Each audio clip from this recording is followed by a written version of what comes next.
Hello, everyone. My guest today is Nigel Shanahan. He set up Rant Rave after a poor experience at a motorway service station. He believes consumer emotions drive their behavior and a company's revenue. He's on a mission to change the world of customer feedback from dull surveys to a conversation that customers want to have. Nigel, are you ready to take us to the top?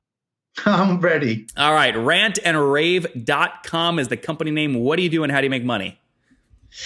Well, Rant and Rave sort of does what it says on the tin, Nathan. Customers are either normally ranting or they're raving. And when they're ranting, they're probably deciding in their own hearts whether they want to stay with the business. And if they're raving, they actually love the company and they end up trying to tell lots of other people about it. But most businesses, most brands aren't getting it right. And in my opinion, surveys are the antithesis of really what a consumer wants. They just want to get it off their chest in their own words, in their own feelings. Yep. And what's your business model? Is it SaaS or? It's a SaaS business, Nathan. Yeah. Okay, very good. And give me a sense of kind of the size of customers you're working with. Are these small companies? What do they pay you on average per month? Typically, our average order value annual is about 100,000 UK. And the sort of businesses we deal with are Barclays Bank, Manchester United, Harrods, Marks and Spencers, DPD, the biggest home delivery company in the UK, Premier Inn, one of the biggest hotel chains. How many are you working with total? How many customers? About 285. Oh, wow. Okay. So, I mean, you've built a pretty healthy customer base, especially at that at that level. I mean, if I do 285 times that average contract value, I mean, you guys are doing well north of what, 2.3 million a month? Oh, yeah. Or what is that? What's that come out to annually? About 28.5 annually? More than that, yeah. More than that. We don't tend to disclose, but I understand you're an expert in trying to find out what people. Hey, Nigel, don't give me too much credit. We just started, and you might not like me very much by the end. All right, but that's fair. Look, and I like getting numbers because it makes any other advice you give that much more credible, right? Because they know you walk the walk. So tell me more about the backstory. When did you launch? Well, I actually launched the company in 2000, but there was a management buyout in 2006, and that's when Rant and Rave came to me. I mean, I'd actually sat at a service station, and our business was all about sending messages out on behalf of brands to customers. And I sat there at the service station thinking, we send all these messages out on behalf of brands to their consumers. We don't know what they're thinking and feeling when they're receiving the experience of not just receiving our messages, our voicemails and text messages and emails and all the things we did, but the whole thing about how do they really feel about the brand and the experience they're getting and what are they going to do in the future? And it just came to me that actually what's in the marketplace today is a brand interrupting the flow of a customer's thoughts and asking them, hey, would you like to take a survey? And then as soon as the customer says yes, they say, fantastic. These are the questions we want to ask you, which is, to my mind, it's the wrong way around. So that's when we started. I didn't catch the first part. You said something about a 2006 management buyout. Tell me that story. Yeah. So we had VC funding up from 2000 to 2006. Okay. For what company? The same one? It's the same company, and we've actually rebranded it Rant and Rave, but it was actually called Repeat Communication back in the day. But as the feedback part of what we do became more prominent, that's when we rebranded. Okay, so Nigel, let me see if I can decode this accurately. 2000, a company launched. It grew and raised capital. How much, by the way? It was just over 2 million UK. Okay, they raised 2 million UK between 2000 and 2006. The VCs were going, this thing's not growing like we thought. We should probably figure out a way to wind this down and maybe they already wrote it off. But you and maybe some other people on that first team saw an opportunity in this one piece of the product they built. You bought the VCs out, probably at a discount, spun it out, and now you have a clean cap table in the new business. Is that accurate? You've got it. Yeah, wow, absolutely. That's a pretty damn good guess for not knowing much. No, you got it smack on. I mean, essentially what happened though was that we were doing well. I mean, we were growing. We weren't growing at the rate a VC wanted us to grow at. And Rant and Rave, the concept of the feedback part, I hadn't actually gone through it with the VC. So it was growing in my own mind, but I knew they were growing restless. And their restlessness was really about a relationship that we had with Vodafone. We were going out to the marketplace via Vodafone to Vodafone's enterprise customers. So the likes of Barclays Bank are Vodafone's enterprise customers. And we had an offering that was co-branded. So it was Vodafone Repeat back in the day. So all of our stuff we were doing was broadcast communications, mainly text messaging, all around sort of a journey, the lifetime journey of a customer. And it just came to me, the rant and rave concept. But I knew that the VCs weren't very comfortable at that stage. And I wanted to find out where their lack of comfort lay. And their lack of comfort lay in the fact that the Vodafone relationship wasn't going to go global. And that's what they invested in the business for. They wanted it to go beyond the UK. But Nigel, how were you involved, though, in the business before 2006? Did you just know the creators, or you were actually part of the team? I founded it. I founded the business in 2000. I left IBM to found the business. We got business angel funding. And then beyond there, I got VC funding. And then 2006 initiated a management buyout and bought it back out. Now, how did you... So first off, this is a great story. I hope you will talk about this, because there are so many people that raise too much capital. And then 2-3 years after their last round, they realize this isn't going to turn into what the VCs want to turn into. And everyone feels stuck and they don't know how to get out. A management buyout is a beautiful way to get out. So can you tell us details? How did you negotiate this? Well, it was interesting because I was actually going to walk away from the business. I'd been diluted to such an extent that I actually thought I would restart. How little did you own? Rave. I was down to 5%. I was down to 5% in terms of dilution. It was all ratcheted based on not just financial performance, but certain objectives they'd laid in. And to be honest with you, I was incredibly naive back in the day. So I got down to 5%, me and my partner, because we actually set the business up together. That you each had 5% or together? No, we both had 5%. Okay. So yeah, in total we had 10%. And what happened was, prior to the 2006, they actually removed him from the business as well, which was a really difficult sort of thing to take. So suddenly I was out on my own, and I went to Warwick Business School. I'm an alumni. I've got an MBA from Warwick Business School. And I went to somebody who'd become my mentor, and he said to me, don't set up another company. Don't let them force you out. Actually turn back and say you want to talk to them about, getting some cash out for them. And I just didn't know how to do that. But he ran me through the entire script. So the negotiation, he had me on remote control. It was absolutely fantastic. So what did you end up paying to get that basically buy out the $2 million that they bought earlier? Just over $1 million. Okay, great. So you basically, I'm going to make this up, but you basically created 800, 900 grand in kind of value just with smart negotiation, and it was clean. You cleaned up the cap table. Now you're on the new company. You got it. The reason that guys, just to be clear, I want to underscore this. The reason that Nigel had leverage here is because, one, his other partner was out. He had very little left. The VCs knew that he had to run the company. If they're thinking, oh my gosh, Nigel's about to leave, they're more likely to do a deal with him. And that's partly, Nigel, I think what gave you the leverage to come in and say, I'll buy you out for, $1 million. 100%. Where did you get the $1 million? Well, I remortgaged my house on several occasions. I got friends, family, a bit from the bank. I got it from all sorts of different places. It was absolutely frightening. And what was the revenue at the time that you did the deal? Crikey. The revenue was, I can't actually remember, but it was something like 1.4 million. Okay. I say that because were you able to use the historical P&L and balance sheet of the company to go to the bank to raise from them via the company, and you personally guaranteed it?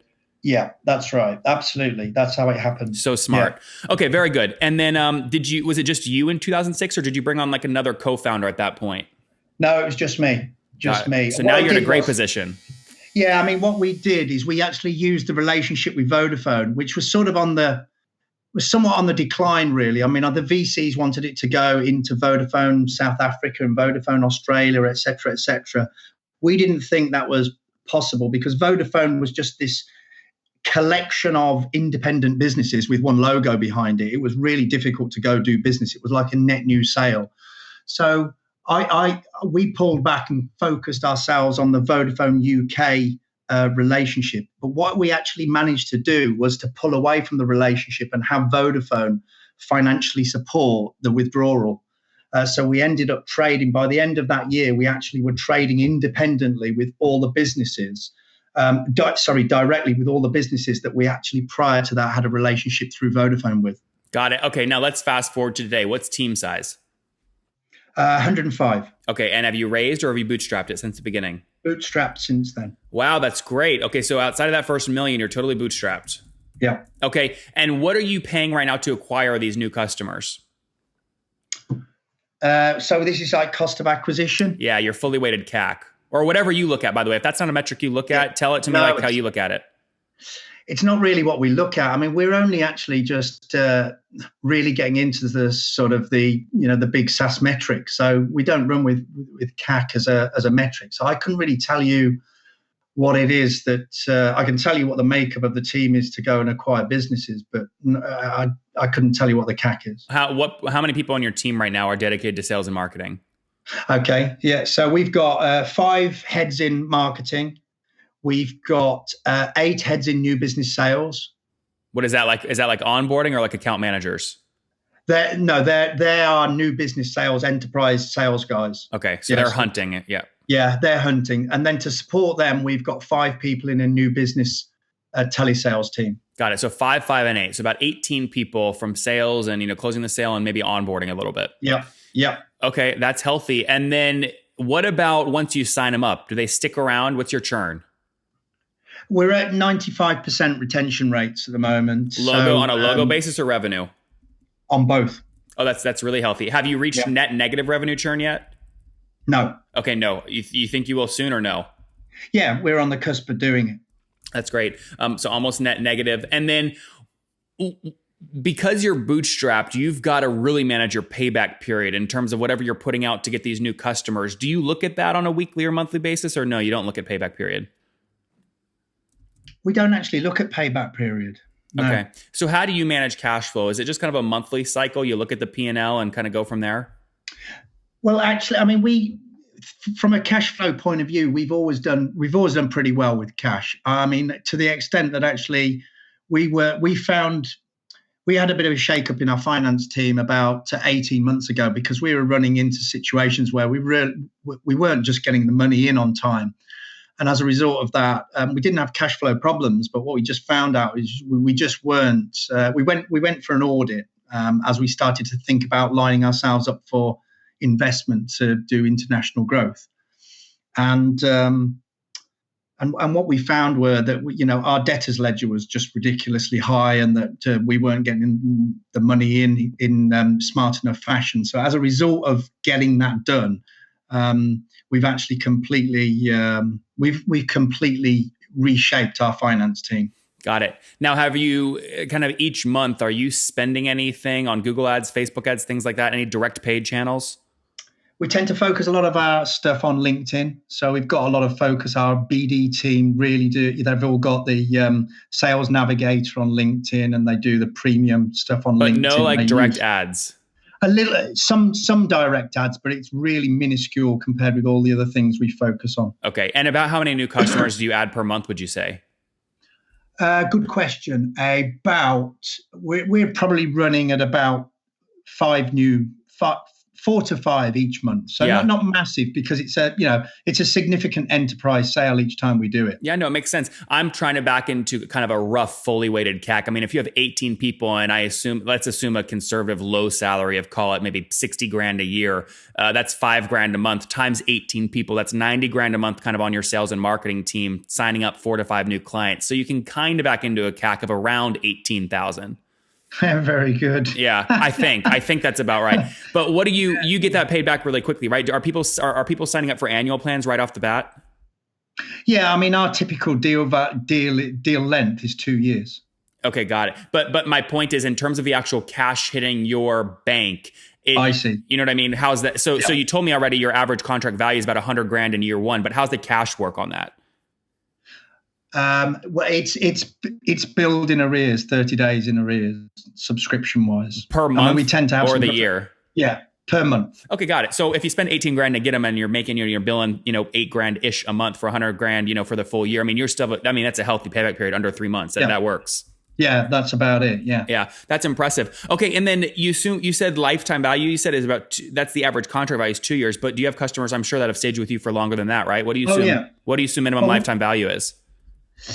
We're just working it out at the moment, but it's funny because we've got a mix of 2 businesses, really. We've got a business that really isn't a SaaS business. It's actually a broadcast messaging business. It's more like a telecom software provider.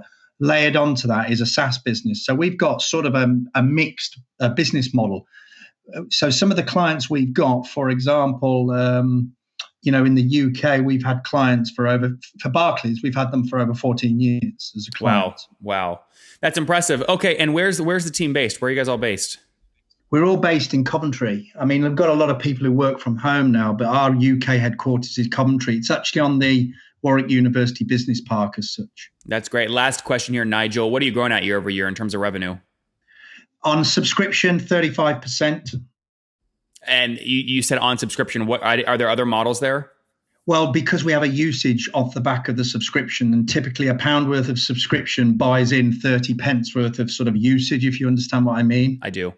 And what we're trying to do is actually meld those two business models together. And for me, that's sort of the best way of doing it, saying every £1 of subscription pulls in about 30 UK pence worth of usage. Mm-hmm. Interesting. That makes good sense. I mean, so just to get your growth rate here. So back in December 2016, if you're growing 30% year over year, you were doing somewhere around 790-ish grand. And then again, grow that. Well, hold on. You said you grew 3x or 30%? 35% of subscription growth. Got it. 35%. Yeah. Okay. From last year. Yeah. So you were doing somewhere around like 1.7, 1.8 last year this time. Of monthly revenue. Monthly. Yeah. That would be about right. Yeah. Great growth. Really healthy growth, Nigel. Congrats. Let's wrap up here with the famous 5. Number 1, what's the last business book you read? It's the 4 Disciplines of Execution. Number 2, is there a CEO you're following or studying right now? Tony Robbins. Number 3, what's your favorite online tool? Crikey. It's got to be LinkedIn, although that's a bit lame, isn't it, really? Yeah, that's okay. I don't think you're lame. Number 4, how many hours of sleep do you get every night? Jeez. I'd love to say 8, but it's about 6. Okay. And situation, married, single, you have kids? Married with children. How many? 2 children, 22 and 23. Oh, that's great. And how old are you, Nigel? 51. 51. Last question. Take us back 31 years. What do you wish your 20-year-old self knew? That people make the difference every which way, and don't trust everybody all of the time. Be really careful. There you guys have it from Nigel. People make the difference. He founded his company back in 2000, raised $2 million in venture capital, wasn't growing as fast as the VCs wanted. They essentially wrote him off, got rid of his co-founder. He was going to walk away. Then his best friend or one of his advisors said, Nigel, take it to him, buy him out. He got a great deal, mortgaged his house, raised some from friends and family, raised $1 million, bought out the $2 million basically stake that the VCs had bought earlier on. Now the company is totally bootstrapped since 2006. They've got a team of 105 folks out there in the UK serving 285 customers, or they're helping them more really in a much better way gather customer feedback. The relationship there is much better the way he's tackling it. Again, doing about 1.7 million in monthly recurring revenue 12 months ago in December 2016, now doing about 2.3 million or north of 2.3 million per month for super healthy run rate. Economics have to work because he's bootstrapped. They're killing it. Nigel, thank you for taking us to the top. It's a pleasure, Nathan. Nice to speak to you. Why do you laugh? No, just that, because that was a roller coaster.